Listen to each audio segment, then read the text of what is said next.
Sunday special blog ভালো তো হবেই।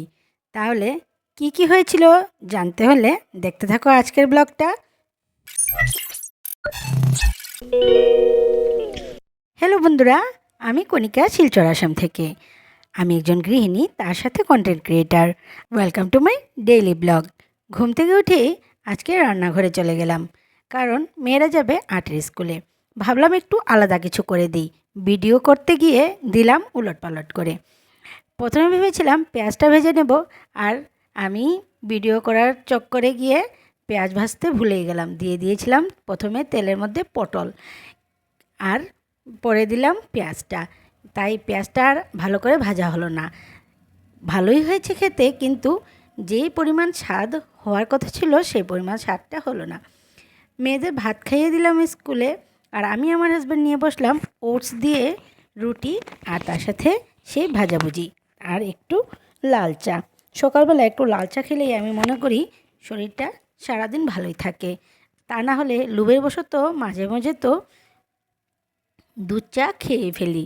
তাহলে আজকে সকালের আমরা পর্ব শেষ করে দুপুরে রান্নাবান্না চলে আসলাম। আজকে সানডে, অনেক দিন হয়েছে আমরা চিকেন খাই না, তোমরাও জানো। কারণ আমি তো কিছু রান্নাবান্না করলে তোমাদের দেখিয়েই থাকি। কিন্তু আমার হাজব্যান্ডকে আমি বলেছিলাম, আজ বাজার থেকে যাই আনো না আনো, আমাকে ছোটো মাছ এনে দিতে হবে। একদম ছোট ছোট মাছ যেগুলো থাকে সেইগুলো দিয়ে আজ আমি একটা চচ্চড়ি করব, আর আমার খুবই বেশি ভালো লাগে। মাংসের জন্য তো পেঁয়াজ রসুন আদা আমি পেস্ট করে নিচ্ছি, কিছুটা রেখে দিয়েছিলাম, একটু সাঁতলে দিলে ভালো লাগে খেতে। একটু রসুন ফোড়ন দিয়ে তারপর কিছুটা পেঁয়াজ ভাজা করে দিলে তাহলে মাংসের স্বাদটা একটু আলাদাই পাওয়া যায়। আর এইদিকে আমি পেঁয়াজ রসুন আর আদা পেস্ট করে নিয়েছিলাম, সেটা আমি মাংসের সাথে আরও যেগুলো মশলা দিলাম সেগুলোর সাথে মেখে রেখে দিলাম একটু সময়। এদিকে আমার পেঁয়াজ রসুনটাও ভাজা ভাজা হয়ে যাচ্ছে। একটু ভালো করে ভাজা করে নেব, তাহলে টেস্টটা একটু বেশি ভালো হবে। আর এটার একটা স্মেলও আছে, যেটা মাংসতে খুব ভালো লাগে খেতে। তারপর আমি দিয়ে দিলাম মেখে রাখা মাংসগুলো। এবার কষাতে কষাতে আমার একটু সময় লাগবে, কারণ মাংস যতটুকু কষানো হয় ততই খেতে ভালো। তাই আমি এদিকে আরেকটা কড়াইতে সর্ষে তেল দিয়ে কালো জিরে ফোড়ন দিয়ে ছোটো মাছগুলোকে একসাথে দিয়ে দিলাম। কয়েকটা গোটা রসুনও দিয়েছিলাম। এই মাছটা আমার খেতে খুবই বেশি ভালো লাগে। এই মাছটা যদি হয় তাহলে মনে হয় আমি অর্ধেক থেকেও বেশি ভাত আমি এই মাছটা দিয়ে খেয়ে নিতে পারবো। কিন্তু আমার হাজব্যান্ড এতটা পছন্দ করে না। আমি যখনই বলি বাজার থেকে এই মাছটা আনতে, কিন্তু আনতে চায় না। বলে কি না, এই ধরনের ছোট ছোট মাছ খেতে ভালো লাগে না।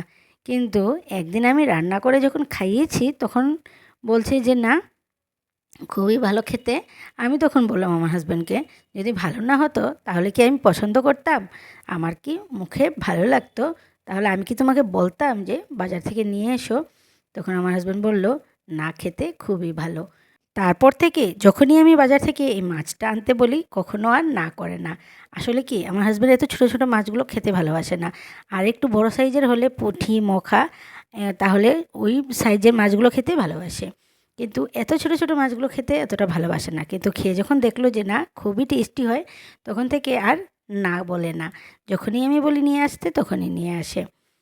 আর বাজার থেকে আনে তো আনে, আবার কাটিয়েও নিয়ে আসে। তা না হলে এত ছোটো ছোটো মাছগুলো বাছতে আমার একটু সময় লাগে। এদিকে আমার মাংস রান্না হয়েই গেল, দিয়ে দিলাম গরম মশলা। মাংসটা আমি খুব সাবধানে রান্না করেছি। আজকে ভেবেছিলাম একটু মাখো মাখো করে উম, রান্না করব। তা না হলে প্রায় সময় তো আমি একটু ঝুলি দিই, মেয়েদের জন্য একটু পাতলা ঝোল করি। কিন্তু আজ ভেবেছিলাম একটু মাখো মাখো করে রান্না করব। মেয়েরা খেয়ে খুব খুশি হয়েছে, বলেছে মা খুব ভালো হয়েছে। আর এই ছোটো মাছটার কথা আমি তোমাদের কি বলবো, আমার তো এখনও মুখে জল আসছে। এটা ছিল সানডে ব্লগ। আমি এতদিন থেকে আর সানডে ব্লগটা রেডিই করতে পারছিলাম না, কারণ একটু বড় ছিল ব্লগটা। তাই আমার একটু সময় নিয়ে এটা এডিটিং করতে হয়েছে। তাই একটু সময় লেগে গেল, অনেক অনেক দিন চলে গেল। যাই হোক, ব্লগটা আমার দেওয়ারই ছিল, কারণ আজ রান্নাবান্নাগুলো খুবই টেস্টি ছিল। তাই তোমাদের সাথে শেয়ার না করেও আমি পারবো না। তাই আমি এটাকে রেখে দিয়েছিলাম, আজ সময় করে এই ব্লগটা আমি দিয়ে দিলাম। তাহলে তোমাদের ভিডিওটা কেমন লাগলো আমাকে অবশ্যই একটা কমেন্ট করে জানিও। আজকের বক আমি এখানেই শেষ করছি। ফিরে আসছি আবার নতুন একটা ব্লগ নিয়ে। ততক্ষণ পর্যন্ত তোমরা সবাই সুস্থ থাকবে, ভালো থাকবে, নিজের শরীরের প্রতি যত্ন রাখবে। টাটা, বাই বাই, দেখা হচ্ছে আবার নেক্সট ব্লগে।